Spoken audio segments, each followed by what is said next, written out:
live. Et salut tout le monde, bienvenue sur ma chaîne, bienvenue sur YouTube et bienvenue pour cette nouvelle vidéo. Donc aujourd'hui on se retrouve très vite fait pour une petite vidéo, donc comme j'en avais parlé dans la vidéo précédente, pour inspecter une voiture. Donc la voiture qu'on va inspecter aujourd'hui, c'est un Mitsubishi Pajero de 1995 ou 1987, enfin, ça n'a pas trop d'importance. C'est un Pajero, il a beaucoup de kilomètres, mais d'après l'annonce sur internet, il a été plutôt bien entretenu et il y a un historique des factures, donc c'est plutôt bon signe. Et voilà, là on est là, on attend qu'il arrive du coup parce qu'il est un petit peu en retard. Et dès qu'il sera là, eh bien, je vous ferai faire le tour de la voiture. Rebonjour tout le monde. Alors, petite précision par rapport à l'inspection du véhicule d'hier. Donc en fait ce qui s'est passé, c'est que j'ai été voir le véhicule, hein, comme je l'avais dit. Sauf que donc tout s'est bien passé en fait. Le véhicule était propre et tout, donc je m'apprêtais à faire une offre pour l'acheter. Sauf que en fait ce qui s'est passé, c'est que les propriétaires du véhicule partaient jeudi. Donc à savoir que là c'est mercredi, donc hier c'était mardi. Voilà. Et ouais, donc il partait jeudi. Et donc moi, le temps que je fasse le transfert d'argent de mon compte français à mon compte australien pour pouvoir les payer, etc., et faire les papiers et tout ça, ça aurait été trop court. Et donc j'ai fait une offre, mais malheureusement je ne l'ai pas eu du coup, parce qu'il y avait quelqu'un d'autre qui était mieux placé que moi, qui pouvait faire les démarches et tout ça plus rapidement. Et donc je ne vais pas vous montrer la vidéo parce que du coup ça sert à rien. Et donc ce qui va se passer, c'est que là aujourd'hui on est de retour chez moi, enfin dans la chambre que je loue quoi. Et on attend quelqu'un parce qu'il y a quelqu'un avec un nouveau Pajero qui doit arriver. Donc le même véhicule, hein, pratiquement la même année avec un petit peu moins de kilométrage. Et donc je vais filmer celui-là et si tout se passe bien, je vous montrerai celui-là à la place. Voilà, donc là il devra arriver d'ici quelques minutes. Donc je vais l'attendre. Et dès qu'il arrive, je reprends la vidéo et je vous montre tout ça. Voilà, à tout de suite. Bienvenue sur YouTube donc, enfin rebonjour. Donc suite de la vidéo sur ma recherche de voiture, donc j'étais parti pour voir une deuxième voiture, donc un deuxième Pajero. La visite s'est mal passée malheureusement. Tout allait bien jusqu'à ce que je me penche sous la voiture et que je remarque deux fuites d'huile. Donc je ne l'ai pas pris parce que le véhicule, c'était un véhicule essence avec 340 000 km, donc ça commençait à faire beaucoup, plus les fuites d'huile et tout ça. Je me suis dit c'est peut-être un petit peu dangereux, donc je ne l'ai pas pris au final. Et donc là on est quoi? On est peut-être une semaine plus tard. Et donc ce qui s'est passé, c'est que le week-end dernier, j'ai été inspecter une autre voiture parce que du coup je trouvais pas de Pajero et j'avais besoin d'une voiture quand même assez rapidement. Donc j'ai été inspecter une autre voiture et donc je suis tombé sur un Nissan X-Trail de 2003 avec moins de 200 000 km. Donc plutôt correct quoi.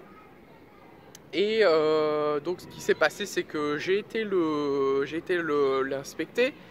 Tout s'est bien passé, le véhicule est propre, la carrosserie est en très bon état, les pneus pareil, les plaquettes pareil, le moteur est propre, tout est bien.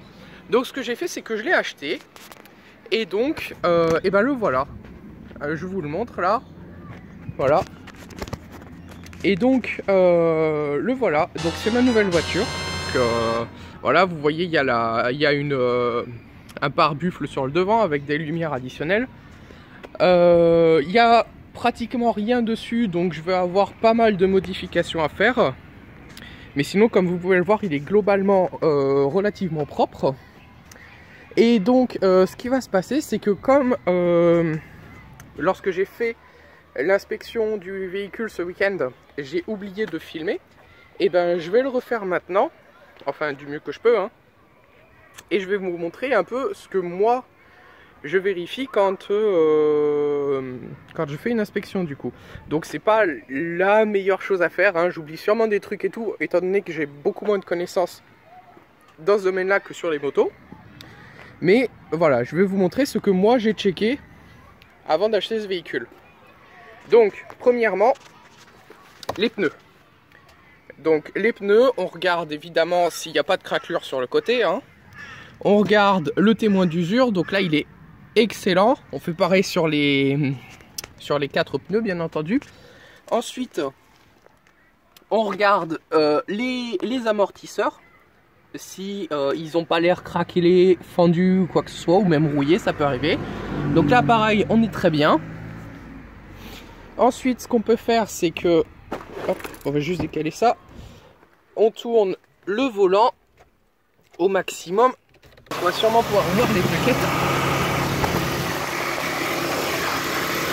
Voilà, donc ici vous avez les filets de frein là. On va sûrement pas beaucoup m'entendre parce que le moteur fait du bruit. Mais bon, ici vous avez les triers de frein. Et donc les plaquettes elles sont juste à l'intérieur là.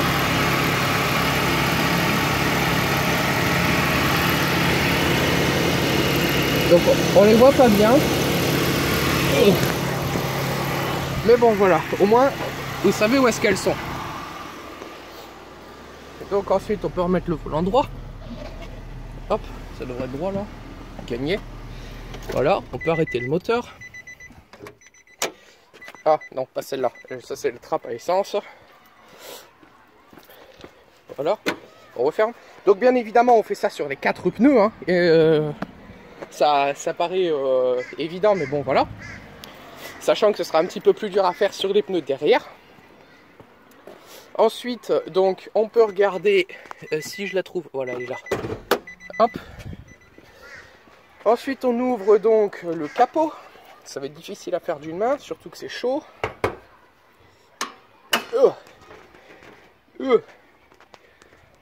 Désolé. Ah, c'est chaud. Parce que là, c'est bouillant. C'est bouillant. Bref. Voilà. Donc maintenant, on regarde dans le moteur. Et donc, qu'est-ce qu'on regarde dans le moteur? Alors, moi, ce que je fais, c'est que d'abord, on inspecte les durites.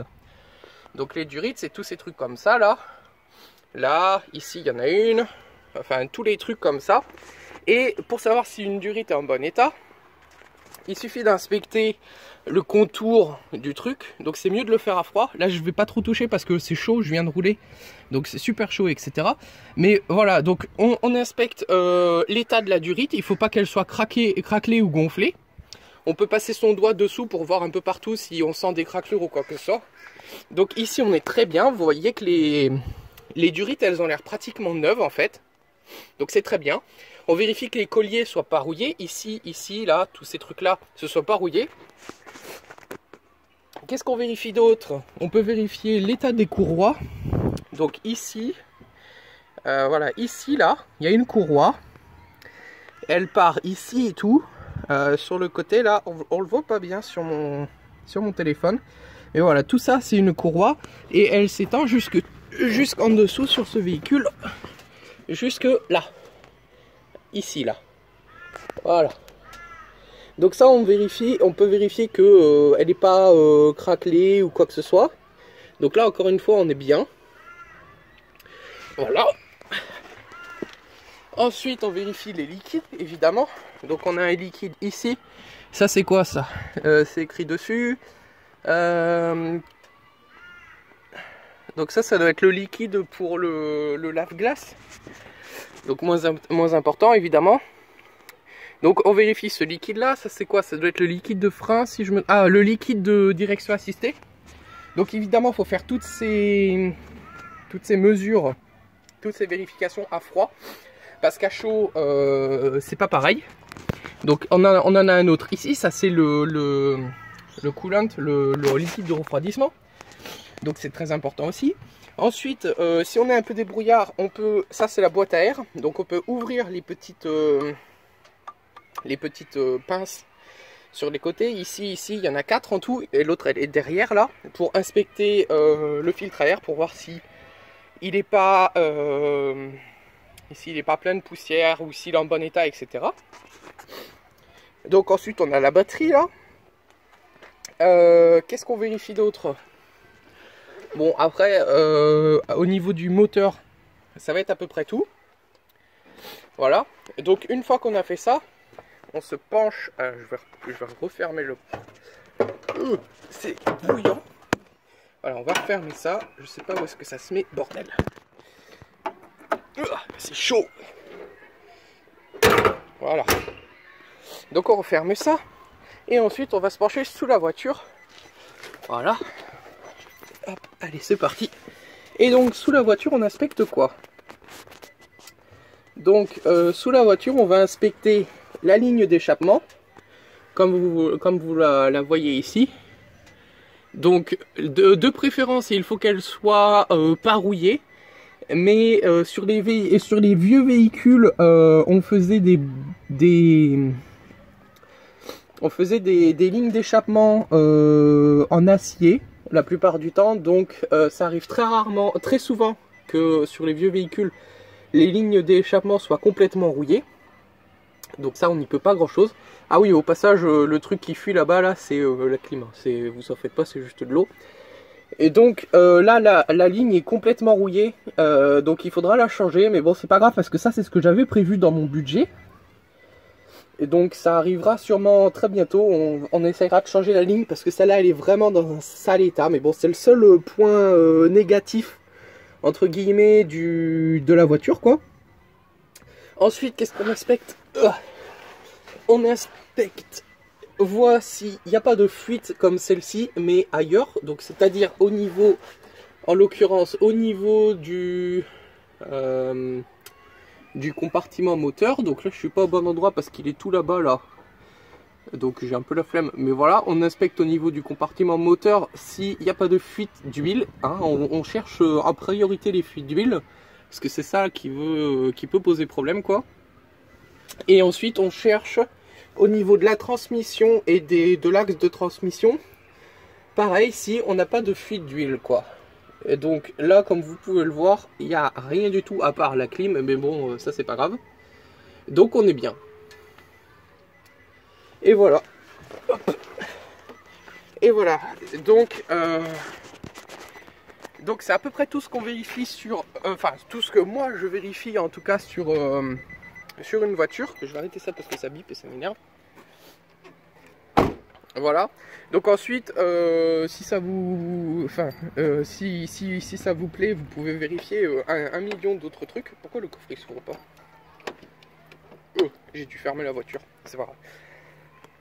Donc on peut vérifier toujours un million d'autres trucs, mais si on n'a pas de chance, et ben on n'a pas de chance et on tombe sur un véhicule défectueux.